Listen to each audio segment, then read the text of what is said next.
जो एथलीट्स होते हैं सबसे कॉमन इंजरी कौन सी होती है उनको? डिपेंड करता है कि कौन से स्पोर्ट्स में आप काम कर रहे हो। जिस स्पोर्ट में काम करोगे उस स्पोर्ट के हिसाब से आपको इंजरीज देखते हैं। अक्सर डाइटिशियन रिकमेंड करते हैं कि अपने मसल्स को आपने मजबूत रखना है तो जी। आप काले चने खाइए, आप सब्जियां ज़्यादा खाइए, हरी सब्जियां। हड्डियां मजबूत करनी है तो आप दूध पीजिए। एज ए फिजियोथेरेपिस्ट आप और क्या क्या चीज़ें रिकमेंड करेंगे कि जिससे फिट रहे इंसान? देखो, मैं कहूँगा डाइटिशियन ने अच्छी एडवाइस दी है, अगर ये बोला है that is a good advice, but not the solution. सबसे ज़्यादा इग्नोर किया जाने वाला जॉइंट पेन कौन सा है? नेक पेन, बैक पेन और नी पेन। एक रिसर्च बोलती है कि सबसे जो कॉमन पेन हमें होता है वो बैक पेन हमें होता है। जितना मैंने पढ़ा, रिसर्च किया कि सोने का भी एक रीज़न है, जो गलत तरीका हमारा सोने का होता है। क्या यही एक कारण है या और भी कारण होते हैं बैक पेन के?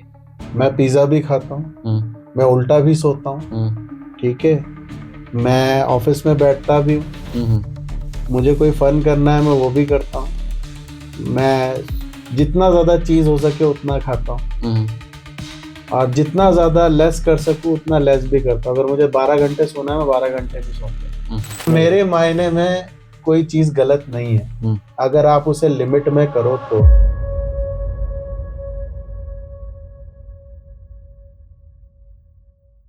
आपने जो आंसर किया उससे कुछ एक सवाल जी आगे मेरे जहन में। जी फर्स्ट ऑफ ऑल कि क्वैक फिजियो की आपने जिक्र किया कि अभी एग्जांपल आया, लेडी प्रेग्नेंट थी, नवजात की डेथ हो गई, उनके पास कोई डिग्री नहीं थी। दूसरा आपने मुझे ये बताया कि जो क्वैक फिजियो थी उनके ऊपर भी कोई केस नहीं हुआ क्योंकि कोई रिटन एविडेंस ही नहीं है। आप कैसे साबित करोगे कि उसने ट्रीटमेंट दिया? अच्छा, साबित करने के लिए कुछ तो होना ना। नहीं तो कुछ डॉक्यूमेंटेशन तो हुआ होगा। नहीं करते ना, यही तो पेशेंट्स की गलती है। फिजियोथेरेपी में ऐसा होता नहीं है कि कहीं कोई आपकी पर्ची नहीं बनेगी। आपकी फिजियोथेरेपी में पर्ची बनती है अगर वो जेन्युइन फिजियोथेरेपिस्ट है तो। जैसे क्वैक के पास जाओगे तो नहीं बनेगा। नहीं बनेगा। ऐसा क्यों? उसका डिग्री नहीं, वो लिखेगा क्या? तो मतलब ये पेशेंट की कमी है ना? ये पेशेंट की कमी है। पेशेंट ही नहीं समझ रहा है। पेशेंट क्या करता है ना, जैसे मेरी चंडीगढ़ में एक कंसल्टेशन फीस 5000 है, एक सेशन की फीस 5000 है, ओनली 1 आवर। यहाँ मैं 500 लेता हूँ, ऑन रिकॉर्ड बोल रहा हूँ। इतना कम क्यों? मैं अब हिमाचल रहता हूँ, मैं पेशेंट्सली संडे में जाता हूँ, मेरी संडे ओपीडीज होती है चंडीगढ़ में, तो मेरा वहां से अच्छा चलता है। I was work with the previously work with the Abhinav Bindra foundation, Indian hockey team, Indian football team, NCA Bangalore में भी रहा। प्रोफाइल अच्छा है तो उस हिसाब से प्लेयर पे भी करता है और सेटिस्फैक्टरी ट्रीटमेंट है। सोलन में यही चीज मैं कम रेट में दे रहा हूँ बिकॉज मैं यही रहता हूँ, मेरे एक्सपेंसेस कम है क्योंकि घर अब यहाँ पर है। पर यहाँ लोगों को वो भी समझ में नहीं आता। आप फिजियोथेरेपी को ये सोचते हो कि जब तक मशीन नहीं लगी ट्रीटमेंट नहीं हुआ। और वो जो क्वैक फिजियो होते हैं वो लगाते ही मशीन है। अच्छा। आधा घंटा, एक घंटा मशीन लगा रहे हैं। बेसिकली आप अपने ब्रेन से जो ऑर्डर आ रहा है उसे ब्रेक डाउन कर रहे हो। तो जो आप टैबलेट खा रहे हो वही चीज मशीनें कर रही है। तो मशीनों से कंप्लीट ट्रीटमेंट नहीं होता जब तक एक्सरसाइजेस ऐड ना की जाए। और मशीनों की भी कंडीशंस हैं, उसकी भी पढ़ाई है। आप इलेक्ट्रोथेरेपी को देखोगे तो 5500 के टोटल पेज है, 3 डिफरेंट वॉल्यूम। अच्छा, ऐसा एक पेज में इलेक्ट्रोथेरेपी नहीं होती है। सो उसके कुछ इंडिकेशंस है कि भाई न्यूरो पेशेंट्स को कौन सी मशीन लगनी है, छोटा बच्चा है तो उसे कौन सी मशीन लगनी है, प्रेग्नेंट लेडी है तो उसे कौन सी मशीन लगनी है, अगर सर्जरी के बाद आया है तब क्या लगना है, सर्जरी से पहले क्या लगना है, हार्ट इश्यूज है, पेसमेकर डला है तो कौन सी मशीन लगनी है। बड़ी सारे कॉजेज हैं, इनको पता ही नहीं होता, ये करके आ जाते हैं और फिर वहाँ केस हमारे सिर पे, प्रोफेशन खराब होता है कि यार फिजियोथेरेपिस्ट ने नुकसान कर दिया। तो even the doctors also can understand that physiotherapy is not just a basic science। वो प्रिस्क्रिप्शन आता है, वो लिख देते हैं शॉर्ट वेव डायथर्मी कर दो। How do you know that? आपको पढ़ाई नहीं की है आपने उस चीज, आपको पता ही नहीं है। You just write down refer to physiotherapy, simple है। जो जिस फील्ड, जैसे मैंने कहा आप डाइट का पूछ रहे हो, मैंने क्या कहा, डाइटिशियन से बात करो। तो जो जिस फील्ड का मास्टर है आप उसमें काम करो ना। ये सलाह मैं पेशेंट्स को देना चाहूंगा, इस बात को आराम से और पूरे जहन के साथ समझना जो मैं आपको समझा रहा हूँ, हर एक पूरी कम्युनिटी को। करंट सिचुएशन में अगर कोई ट्यूमर है, कैंसर है या कोई ट्रॉमा हो गया या एक्सीडेंट हो गया, वहां एलोपैथी काम आती है। बिल्कुल, वहां एलोपैथी काम आती है। अगर ऑर्गेनल इशू है, डाइजेशन इश्यूज आ रहे हैं, शुगर मेंटेन नहीं हो रहा, आपका ब्लड प्रेशर कंट्रोल नहीं हो रहा, आपका फैट बहुत ज्यादा है, बॉडी में किसी तरह की गांठें बन गई है, यहाँ पे आयुर्वेदिक थेरेपी और होम्योपैथी काम आती है। आप लॉन्ग टर्म ट्रीटमेंट है पर उतने पेशेंस नहीं है ना, तो यहाँ आयुर्वेदिक और होम्योपैथी मेडिसिनल काम आती है। आपको कोई मसल रिलेटेड इशू है, हार्ट रिलेटेड इशू है, सांस फूल रहा है, जॉइंट पेन हो रहा है, हेडेक हो रही है, आपसे चलते नहीं बन रहा है, यहाँ फिजियोथेरेपी काम आती है।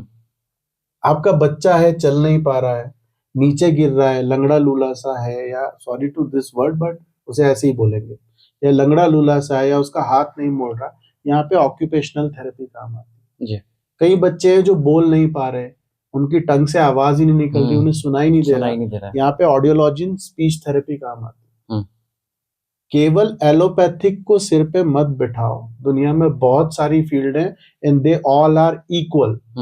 ये सारे इक्वल है, इनमें कोई अप एंड डाउन नहीं है। मैं एमबीबीएस छोड़ी, मैंने फर्स्ट ईयर में फिजियोथेरेपी की है, चाहता तो एमबीबीएस भी बन सकता था जी।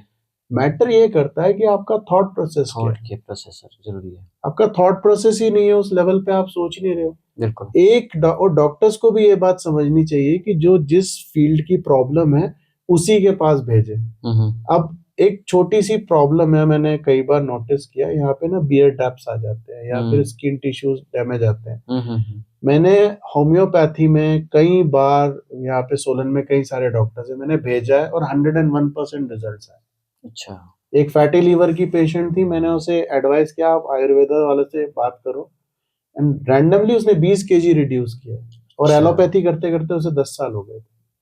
मैं ऐसा नहीं कि एलोपैथी की अपनी इंपॉर्टेंस है, बिल्कुल भाई, अगर कोई ट्रॉमेटिक केस हो गया या कोई सर्जरी की नीड पड़ गई, वहाँ एलोपैथी काम आएगी। कैंसर केसेस है, वहाँ एलोपैथी काम आएगी। पर जहां एलोपैथी की जरूरत नहीं है, वहां अपने प्रॉफिट के लिए पेशेंट को रगड़ देना वो गलत है। और मैं ये बात ओपनली कहता हूँ यार, ये मत करो जी। इवन फिजियोथेरेपी में भी जो फिजियो सिर्फ मशीनें लगा के पेशेंट से पैसा ले रहे हैं, गलत मत करो। 4 दिन चलेगा, 5वें दिन क्लिनिक नहीं चलेगा, सीधी सी बात। उसे राइट एडवाइस करो, because doctor is not just a job, it's a responsibility towards the community. Exactly. अगर आप मेडिको हो तो आपकी रिस्पॉन्सिबिलिटी है कम्युनिटी की तरफ कि जो भी आपके पास आया है उसे आप सही सलाह दो। और अगर आप वो कर गए ना बॉस, तो मैं बता रहा हूँ पैसे कमाने की जरूरत नहीं पड़ेगी, पैसा खुद आएगा। बिल्कुल। इज्जत भी आएगी, पैसा भी आएगा, मान भी मिलेगा, सम्मान भी मिलेगा। बिल्कुल सही कहा सर आपने। अपने प्रोफेशन से प्यार कीजिए और पेशेंट के साथ हमेशा अच्छा कीजिए, क्योंकि सर मेडिकल साइंस ने बहुत ज़्यादा तरक्की की है आज के दौर में। हर बीमारी का इलाज है मेडिकल साइंस में, लेकिन मेडिकल साइंस में जैसे आपने जो मेडिकल प्रोफेशनल्स बैठे हैं, ऑब्वियस सी बात है बहुत अच्छा काम करते हैं, भगवान का दर्जा उन्हें दिया जाता है। लेकिन कई जगह आपने जैसे जिक्र किया अपना वो फायदा देखते हैं, वो चीज़ें कहीं ना कहीं मेडिकल प्रोफेशनल्स को भी समझनी है जी। अच्छे से करेंगे तो उनके पास अच्छा आएगा। फिजियोथेरेपी कई तरह की होती है, इन्हीं में से एक है हाइड्रोथेरेपी जी। हाइड्रोथेरेपी रिहैब होता है। क्या ये सिर्फ जो फिजिकल चैलेंज लोग होते हैं इन्हीं के लिए है या नॉर्मल लोगों के लिए भी होता है? पहले तो हाइड्रोथेरेपी को समझना पड़ेगा अनिल जी, कि एग्जैक्टली हाइड्रोथेरेपी होती क्या है। तो हाइड्रो मतलब पानी, थेरेपी मतलब एक्सरसाइजेस। तो पानी के अंदर जो एक्सरसाइजेस परफॉर्म की जाती है उसे हाइड्रोथेरेपी कहते हैं जी। पहले तो ये चीज। अब उसका बेनिफिट क्या है? तो मैं एक कंडीशन लेता हूँ, मोस्ट डिफिकल्ट कंडीशन है कि आपने न्यूरो का कोई पेशेंट ले लिया जिसको पैरालिसिस हो रखा है। अच्छा। ब्रेन उसका काम नहीं है, उसको पैरालिसिस हो रखा है, उसके दोनों हाथ और दोनों पैर काम नहीं कर रहे हैं, ठीक है। तो क्या आप उसे ग्राउंड पे वो एक्सरसाइजेस करवा पाओगे या उसे खड़ा कर पाओगे? 4 से 5 लोग लगेंगे उसे इस चीज को कराने में। अब पानी के अंदर क्या होता है, जो बॉडी का नेचुरल ग्रेविटी फोर्स होता है वो 70% डाउन हो जाता है। 30% फोर्स रहता है। पानी के अंदर किसी भी पेशेंट के मूवमेंट को मैं 360 डिग्री एंगल पे किसी भी मूवमेंट में जनरेट करवा सकता हूँ। बिल्कुल। हाइड्रोथेरेपी में कोई डिवाइसेस होती हैं, फ्लोटर होते हैं या कुछ फ्लोटिंग इक्विपमेंट्स होते हैं जिनके थ्रू हम पेशेंट को एक्सरसाइजेस करवा सकते हैं। तो जब आप पानी को as a medicinal part use करते हो तो आपकी बॉडी में ज्यादा अच्छा रिस्पॉन्स भी आता है। और पानी के अंदर कोई भी मूवमेंट, जैसे आप पानी के अंदर अपना हाथ उठा रहे हो तो दैट इज अ रेजिस्टेंस, ये स्ट्रेंथ क्रिएट कर रहा है ऊपर के मसल्स के लिए। और जब आप इसे नीचे डाउन करते हो तो अगेन यहाँ रेजिस्टेंस क्रिएट कर रहा है लोअर मसल्स के लिए। लेकिन सडनली डाउन भी नहीं हो रहा है क्योंकि वाटर में विस्कोसिटी होती है, वो धीरे धीरे नीचे लेकर के आ रहा है।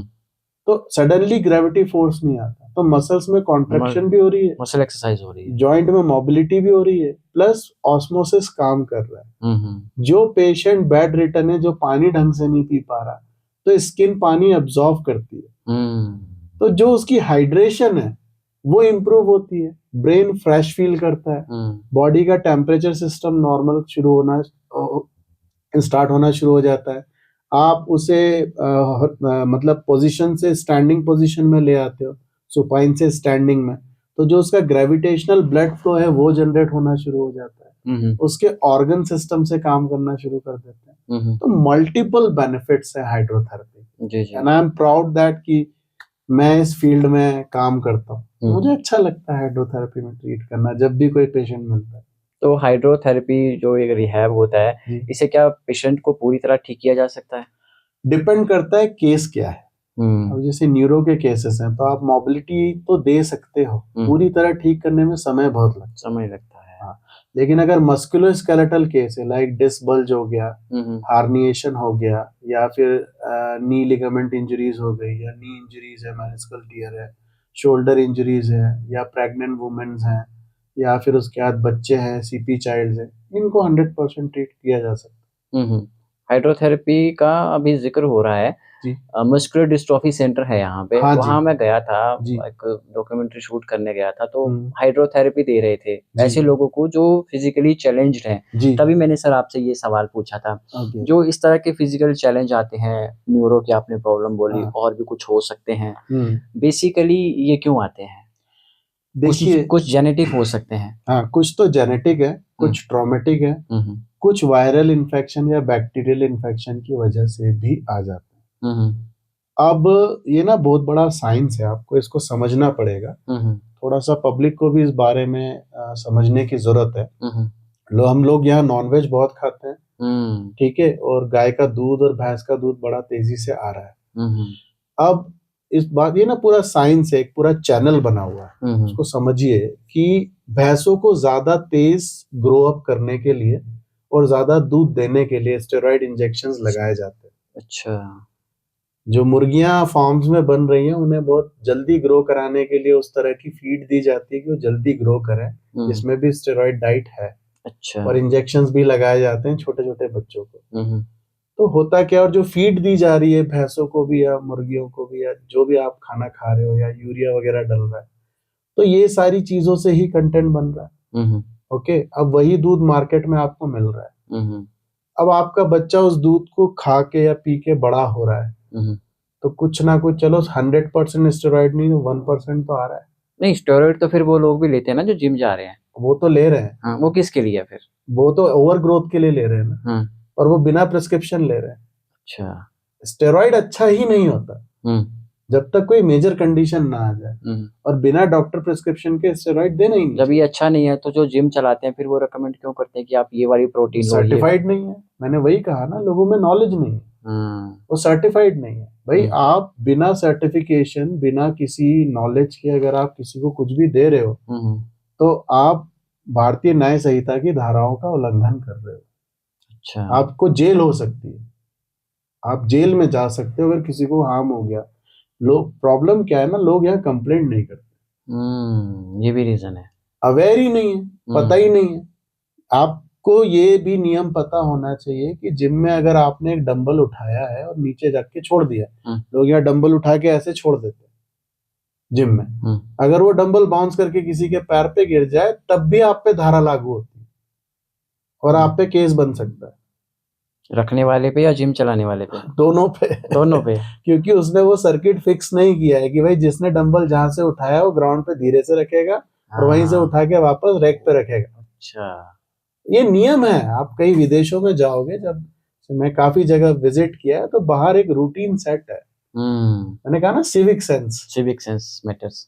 तो ये जो चीजें है ना, बाकी सारी जो मैं आपको बता रहा था मिल्क वाली, तो जो हम खा रहे हैं उसी से बॉडी इतनी ग्रो अप कर रही है। आप नोटिस करो 12-13 साल के बच्चों की दाढ़ी निकली हुई है, 11-12 साल की गर्ल्स के स्ट्रक्चर्स चेंज हुए पड़े हैं, और आप हार्मोनल चेंजेस काफी ज्यादा हैं। तो 14 साल के अंदर आपको डिफरेंसेस दिखने को मिलते हैं।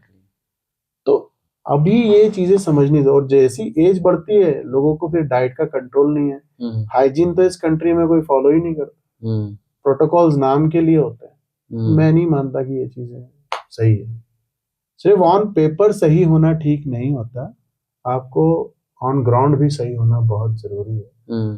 सो वही लोगों के समझने की बात है, और जब तक आप लोग खुद नहीं बोलोगे कोई कुछ नहीं कर पाएगा। बिल्कुल सही कहा सर, अपने हक के लिए बोलना जरूरी है। बड़ी सारी बातें आपने बताई, बट एक सवाल जो मैंने पूछा जिसका आंसर आपने मुझे किया, आपका आंसर अब भी मेरे दिमाग में घूम रहा है। स्टार्टिंग में ही बात हुई थी, आपने बोला था कि जब सुबह सोकर जब उठते हैं तो हमारी हाइट जो है वो कम हो जाती है जी। इसका रीजन जितना मैं समझ पा रहा हूँ कि हम सोते हैं तो हमारी जो मसल है वो सिकुड़ जाती है।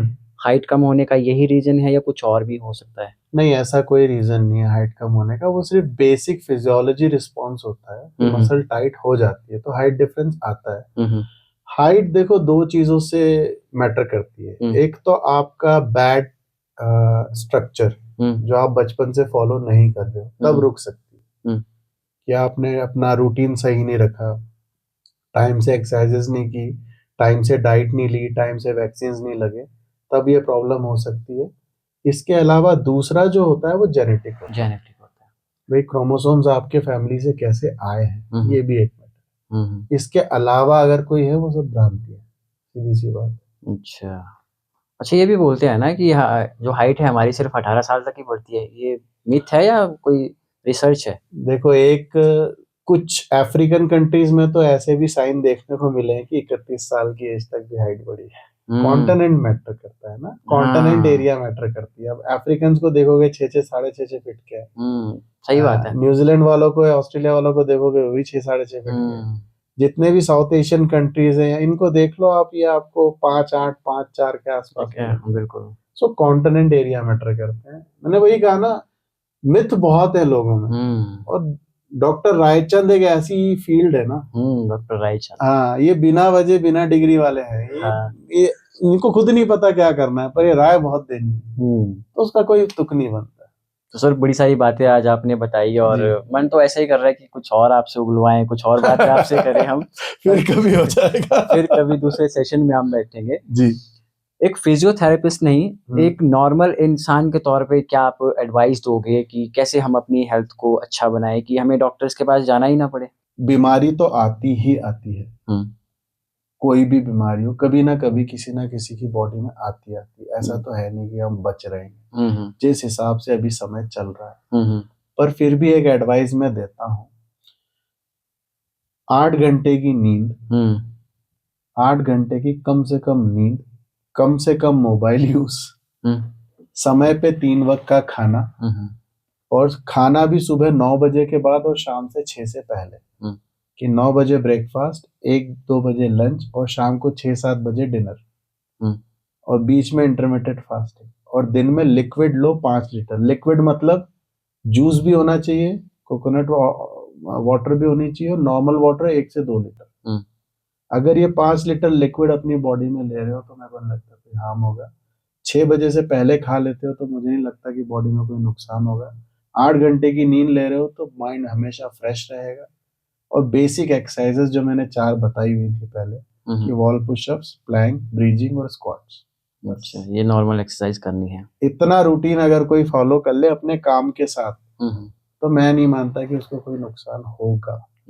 और बड़े से बड़ा बंदा कितना ही व्यस्त क्यों ना हो, इस प्रोटोकॉल को आराम से फॉलो कर सकता है अगर अपना रूटीन डिसाइड कर ले तो।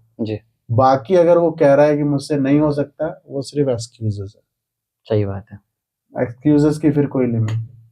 बड़ी सारी बातें बताई सर आज आपने, और आपकी बातों का निचोड़ सिर्फ एक ही है कि डिसिप्लिन जरूरी है। डिसिप्लिन और कंसिस्टेंसी बहुत जरूरी है।